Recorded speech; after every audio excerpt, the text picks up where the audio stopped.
আমি এই মুহূর্তে আছি বারাসাত মহাত্মা গান্ধী মেমোরিয়াল হাই স্কুলের সহকারী প্রধান শিক্ষক মহাশয়ের ঘরে। তো আমার প্রথম প্রশ্ন হচ্ছে, আপনাদের আজকে প্রতীকী পেন ডাউন ধর্মঘট মতোটা ছিল, তো সেই বিষয়ে আপনার প্রতিক্রিয়া, আপনারা কতটা পালন করলেন, কি অভিযোগের জন্য পেন ডাউন, সেই বিষয়ে সংক্ষেপে একটু প্রতিক্রিয়া দিলে ভালো হয়। নমস্কার, আমরা সবাই সরকারি কর্মচারী। এই যে আমাদের যে ডিএর যে বকেয়াটা, এটা 2009 সাল বামফ্রন্ট আমল থেকে শুরু হয়েছে এবং সেটা ধীরে ধীরে 2026 অবধি এসছে। অতএব দুটো সরকার পরপর এই স্টেপটা এসছে। সর্বোপরি হলো এটা সুপ্রিম কোর্টের বিচারাধীন আছে এবং আমরা আশাবাদী আছি যে আমরা নিশ্চয়ই একটা সুরাহা পাবো এবং রাজ্যের মুখ্যমন্ত্রী চেষ্টা করছেন। এবং আমরা তো কাজকর্ম ছেড়ে দিয়ে আমরা যদি ধর্মঘটে চলে যাই, তাহলে আমাদের অফিস আদালত বা স্কুলের যে ছোট ছোট বাচ্চারা পড়াশোনা করছে তাদেরও অসুবিধা হয়। তাহলে আমরা এই ধর্মঘটটা যদি আমরা আমাদের অফিস আওয়ারের পরে করতে পারতাম, সেটা সব থেকে ভালো হতো। তাহলে স্বতঃস্ফূর্তভাবে সবাই যেতে পারত।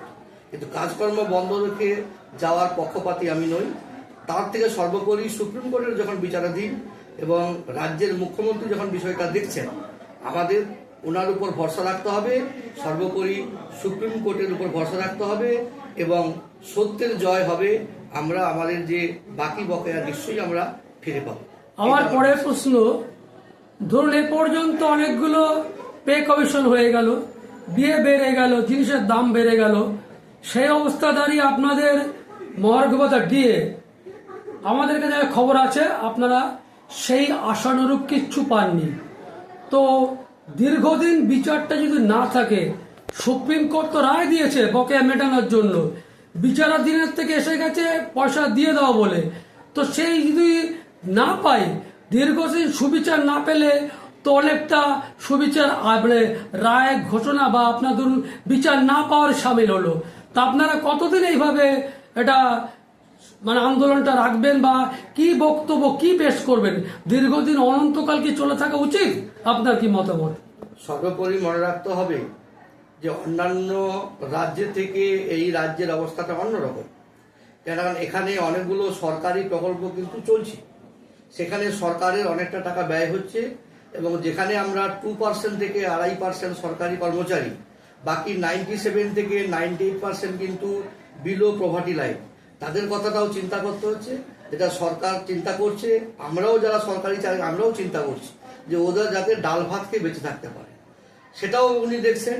সর্বোপরি আমাদের তো দেবে না, না বলছে না, দেবে, সময় চাইছে। অর্থাৎ সময় আমরা ধৈর্য ধরবো, নিশ্চয়ই আমরা আশা করি যে দিদি আমাদের দেবে। সময়ের তো একটা মাত্রা থাকা দরকার।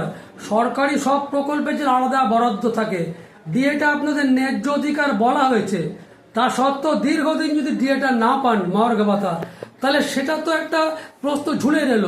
যে কটা সরকারি প্রকল্প আছে আপনার, তাদের জন্য আলাদা করে কিন্তু টাকা বরাদ্দ থাকে, কারুর খাতের টাকা কারুর খাতে যাওয়া যাবে না, এরকমই একটা স্বচ্ছ ধারণা থাকা উচিত। তা আপনার ডিএর টাকাটা অন্য খাতে যাবে, সেটাও তো কাম্য নয়। একটা অন্য প্রকল্পের খাতে দিয়ে থাকবে, সেটাও কাম্য নয়। সেই জায়গা দাঁড়িয়ে তো আপনারা কতদিন আপনারা অপেক্ষা করবেন? মাসের পর মাস কেটে যাচ্ছে, সুপ্রিম কোর্ট রায় দিয়ে দিচ্ছে একটা 25%, আমার যতদূর ধারণা সে আপনাদের বকাই মানে ইমিডিয়েট, অর্থাৎ এক্ষুনি মিটিয়ে দেওয়া দরকার। আমরা 31 মার্চের মধ্যে সুপ্রিম কোর্ট রায় দিয়েছিলেন এটা মেটাতে হবে এবং অলরেডি রাজ্য সরকার সুপ্রিম কোর্টে এফিলিয়েট দায়ের করেছে যে 31 ডিসেম্বর অবধি আমাদের সময় দেওয়া হবে।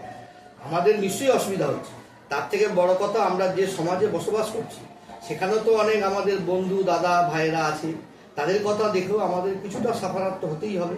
তবে আশাবাদী আমরা নিশ্চয়ই পাবো, সত্যের জয় হবে। তার মানে আপনাদের এটা আপনার ব্যক্তিগত মতামত যে সবার সাথে সামঞ্জস্য থাক, আমার 2 টাকায় যদি আপাতত ক্ষতি হচ্ছে, তার যদি 1 টাকা তার লাভ হয়, অর্থাৎ সে বেঁচে থাকে, সেটা আপনার এই মুহূর্তে সদিচ্ছা। আপনার বক্তব্য একদম ঠিক, যাতে সবাই আমরা দাদা ভাই বোন মিলেমিশে দুটো ডাল ভাত খেয়ে আমরা এই সময় বেঁচে থাকতে পারি।